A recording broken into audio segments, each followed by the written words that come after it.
Semangat pagi teman-teman. Kali ini aku mau membantu teman-teman untuk bisa mengikuti webinar.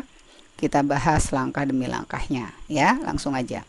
Webinar atau web seminar adalah cara untuk mengikuti training online dari PC ya, personal komputer, laptop atau dari smartphone masing-masing, di mana presenter memberikan materi secara live ya, jadi langsung dengar suaranya. Kadang-kadang pakai kamera juga gitu ya, bisa lihat tampilannya, tapi sebagian besar kalau pesertanya sangat banyak biasanya terlalu berat kalau pakai kamera, jadi sering kali sih hanya slide presentasi dan suara langsung dari presenternya. Dan webinar ini biasanya digunakan untuk memberikan training-training khusus yang memang akan dirasa akan lebih efektif kalau diberikan secara live langsung dari pembicaranya, dan berlangsung secara live pada saat itu saja. Jadi tidak seperti training di Facebook yang bisa dibaca besoknya atau bisa dilihat lagi kapan-kapan kalau sempat. Kalau webinar nggak bisa. Pada saat berlangsung itulah maka akan terjadi training, tanya jawab sekaligus diskusi ya. Jadi kalau ikut webinar benar-benar harus on time ya, harus on time dan harus siap segalanya, karena biasanya webinar berjalan selama minimal 2 jam, kadang bisa lebih sampai 3 jam. Jadi pastikan kita sudah mengalokasikan waktu yang pas untuk itu, semua pekerjaan lain sudah diselesaikan gitu ya, sehingga tidak terganggu dalam mengikuti webinar. Yang perlu diperhatikan pada saat kita mengikuti webinar adalah kita harus menjaga ketertiban ya dan sopan santun selama webinar berlangsung. Jangan menuliskan atau membuat percakapan di chat yang tidak sopan ya, yang tidak perlu, yang tidak ada hubungannya dengan training. Jangan chatting ke presenter atau panelis gitu ya, chatting kepada all participants, dan chatting hanya dilakukan jika ada pertanyaan yang harus dijawab atau ada komentar yang dibutuhkan gitu ya. Jadi bukan untuk ngobrol langsung gitu ya, benar-benar masih dalam konteks training. Dan perhatikan apabila kita ingin bertanya akan suatu hal di training itu, pertanyaannya tidak diposting di chat, tapi di tab Q&A atau question and answer. Kenapa? Karena kalau di tab chat dia bergerak terus ya, setiap ada yang nulis lagi dia akan naik terus. Jadi kalau kita menanyakan sesuatu belum tentu si presenter sempat membaca pertanyaan kita, karena yang mengikuti webinar seringkali ribuan orang gitu ya. Jadi kalau pertanyaan taruh di tab Q&A atau question and answer, karena kalau di situ dia tidak bergerak ya, dia stagnan di suatu titik sampai pertanyaan itu terjawab, itu akan terbaca terus gitu ya. Terus jangan gunakan huruf kapital karena itu tidak sopan. Ya, perhatikan cara penulisan nama. Hampir semua webinar itu kita syaratnya adalah menuliskan nama dengan benar. Kalau penulisan namanya tidak tepat akan dikeluarkan oleh admin. Jadi perhatikan banget ya bagaimana cara penulisan nama. Biasanya nama kita yang terdaftar di Oriflame, lalu nomor konsultan, lalu nama upline diamond atau upline director tergantung dari permintaan webinar tersebut. Jadi perhatikan sekali jangan sampai salah. Kemudian masuk room training sebaiknya 1 jam sebelum dimulai, apalagi buat teman-teman yang baru pertama kali mengikuti training, karena akan ada aplikasi yang harus diinstal, akan ada registrasi yang perlu dilakukan, dan itu memakan waktu. Jadi sebaiknya jangan mepet masuknya ya. Plus seringkali juga beberapa webinar itu pesertanya terbatas karena roomnya mungkin hanya bisa dimasuki oleh sekian orang ya, sekian ratus orang. Jadi kalau teman-teman terlambat udah nggak bisa masuk, sayang banget ya, syaratnya sudah terpenuhi tapi nggak bisa masuk hanya karena terlambat. Lalu pastikan 2 hal yang paling utama adalah baterai dalam keadaan penuh, jadi tidak akan mati di tengah-tengah ya, sayang banget. Dan kalau teman-teman pakai smartphone yang pakai paket provider gitu ya, sebaiknya paketnya unlimited atau masih cukup banyak untuk bisa mengikuti webinar, karena webinar ini bentuknya seperti streaming, jadi dia cukup banyak menghabiskan bandwidth ya. Jadi pada saat kita masuk ke ruang webinar, kita akan bisa mendengar suara presenter, atau kalau presenternya belum mulai berbicara, biasanya ada lagu atau ada video yang diperdengarkan. Kemudian bisa melihat chat para peserta dan bisa melihat presentasi yang nanti akan diberikan ya. Selanjutnya, kalau kita lihat di step kedua dalam mengikuti webinar, yang pertama kali harus dipunyai ya pastinya kita harus menginstall Cisco Webex Meetings ya. Walaupun di desktop atau di laptop pun pada saat kita pertama kali mengikuti webinar pasti kita akan diminta untuk menginstall dulu ya, apalagi untuk yang di smartphone atau di Android atau di iPad atau iPhone ya. Jadi harus menginstal aplikasi Cisco Webex Meetings ya. Teman-teman bisa cari seperti di gambar kanan atas ini. Kalau teman-teman cari di search gitu ya, Cisco Webex, nanti akan keluar seperti ini. Lalu install ya, install. Nanti kalau sudah selesai terinstall baru di open. Kemudian saat keluar box dengan pilihan accept atau do not accept, klik accept ya.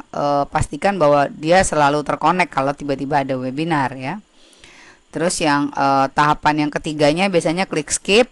Terus yang keempat klik join meeting. Ada tombol di situ ya yang tulisannya join meeting. Nah, pada saat kita sudah mengklik join meeting, pastikan kita tahu event numbernya webinar itu. Biasanya di setiap pengumuman webinar itu dituliskan event number. Biasanya terdiri dari 9 digit angka yang dituliskannya secara terpisah 33 gitu ya. 333. Nah, itu adalah event number ya, di kolom meeting number or URL. Masukkan di situ. Kemudian isi nama sesuai dengan petunjuk di kolom nama ya. Jadi kalau yang di komputer, kalau yang di laptop itu biasanya ada 2 kolom nama. First name sama last name ya. Kalau yang ada 2 kolom nama berarti first name-nya dimasukkan nama dan nomor konsultan. Kemudian di last name tulis nama diamond-nya atau nama direkturnya, tergantung permintaannya syarat webinar. Tetapi kalau bukanya di smartphone, karena cuma ada 1 kolom nama, pastikan kita menuliskan semuanya sekaligus ya, langsung ditulis nama kita, nomor konsultan kita, dan nama diamond atau direkturnya. Lalu masukkan alamat email di kolom email, yaitu email yang aktif yang kita sedang buka saat itu, sehingga kalau ada harus registrasi dulu, ada tahapan yang harus dilewati, emailnya bisa langsung muncul. Setelah itu klik join, lalu akan ditanya event password ya. Di pengumuman webinar juga sudah dituliskan di situ event passwordnya apa. Tinggal masukkan event password, maka teman-teman akan masuk ke dalam ruang webinar. Perhatikan bahwa jika Anda login dari laptop, biasanya masukkan password dulu baru join. Sementara kalau di Android, masukkan event password itu sudah ada di step terakhir sebelum masuk ke meeting room ya. Diperhatikan masing-masing. Nah, ini contohnya ya. Jadi di sini kelihatan bahwa event numbernya adalah 704358555 contohnya gitu ya. Jadi teman-teman masukkan ke dalam kolom itu ya untuk mengikuti webinarnya. Lalu kalau di Android dia cuma punya 1 kolom nama. Jadi tidak dipisah langsung. Contohnya Sarah Sugarda 22222 itu nomor konsultannya, lalu Nadia Mutia adalah upline diamond-nya. Tapi kalau misalnya teman-teman login dari laptop atau PC desktop gitu ya, teman-teman bisa tulis nama kita dan nomor konsultan di kolom first name dan nama diamond directornya di kolom last name ya. Pokoknya kalau penulisan namanya salah pasti akan dikeluarkan dari ruang webinar. Jadi sayang kan udah duluan masuk gitu ya. Begitu berhasil masuk gara-gara namanya salah langsung dikeluarin lagi. Jadi pastikan dari mulai masuk sudah benar ya. Lalu ada kolom email di situ, teman-teman masukkan email yang paling aktif yang teman-teman bisa langsung buka saat itu ya. Untuk nama qualifying diamond ya, upline diamondnya atau upline directornya, tanyakan pada upline yang mengajak Anda webinar ya untuk lebih tepatnya. Nah, sekarang biasanya pada saat baru masuk suara tidak langsung terdengar ya. Bagaimana caranya untuk bisa mendengarkan suara? Kalau di Android gitu ya, itu ada gambar telepon, ada gambar gagang telepon gitu ya. Lalu kita klik di situ, nanti akan ada pilihan connect using internet ya. Dan begitu kita klik, maka gambar teleponnya akan berubah menjadi warna hijau. Artinya kita sudah terkonek dengan suara dari presenter yang ada di webinar. Kalau untuk di PC desktop itu masuknya di communication ya. Di communication di situ ada join voice conference, masuk join voice conference, nanti langsung terdengar suaranya. Nah, sedangkan untuk mengirimkan pertanyaan ya, teman-teman lihat ada menu di atas kanan yang berupa 3 titik yang dibuat dari atas ke bawah ya. Itu kurang lebih adalah sebenarnya pilihan option menu gitu ya. Kalau kita klik itu nanti akan keluar ada Q&A dan ada info. Kita klik Q&A. Lalu tuliskan pertanyaannya di situ dengan jelas, dengan detail gitu ya, dengan bahasa yang baik. Sehingga nanti pada saat masuk ke sesi tanya jawab, presenter akan membaca semua pertanyaan yang ada di tab Q&A. Jadi sekali lagi jangan bertanya di kolom chat ya. Dan di tahap terakhir adalah untuk bisa chatting ya, teman-teman tinggal lihat ada logo orang, terus ada garis-garisnya. Biasanya ada angkanya di situ. Sebanyak berapa orang yang melakukan chatting, dia akan kedip-kedip ada angkanya gitu ya. Kalau kita klik gambar orang itu, nanti akan kelihatan nama kita, nama presenternya. Lalu di bawah ada seperti gambar balon bicara gitu ya. Balon kata-kata, diklik di situ nanti akan keluar chattingnya. Dan kita pilih chat with everyone. Begitu kita pilih chat with everyone, nanti keluar tuh tulisannya teman-teman yang lain yang sudah menulis di chat. Misalnya presenternya Mbak Nat, terus Mbak Nat tanya gimana, jelas nggak kedengaran suaranya misalnya gitu ya. Nanti semuanya akan jawab jelas Mbak, atau ada putus-putus Mbak gitu, atau apa gitu ya. Itu namanya kolom chat yang terus bergerak ke atas, itu namanya kolom chat. Jadi jangan bertanya di situ karena pasti pertanyaannya akan hilang ditelan obrolan yang lain gitu ya. Kalau bertanya di tab Q&A yang tadi sebelumnya sudah diterangkan. Begitu ya teman-teman ya, tidak terlalu sulit kok, dan kalau sudah 2-3 kali terbiasa pasti akan ketagihan ikut webinar. Kenapa? Karena beda ya rasanya dengar suara presenter langsung, auranya berasa, semangatnya berasa, dan pertanyaan kita bisa langsung dijawab dengan panjang lebar karena si presenter akan bisa menjawabnya dengan suara gitu ya. Jadi menarik sekali untuk ikut webinar. Jadi penuhi syaratnya dan ikuti webinarnya sesuai dengan step-step yang diajarkan tadi. Selamat mencoba.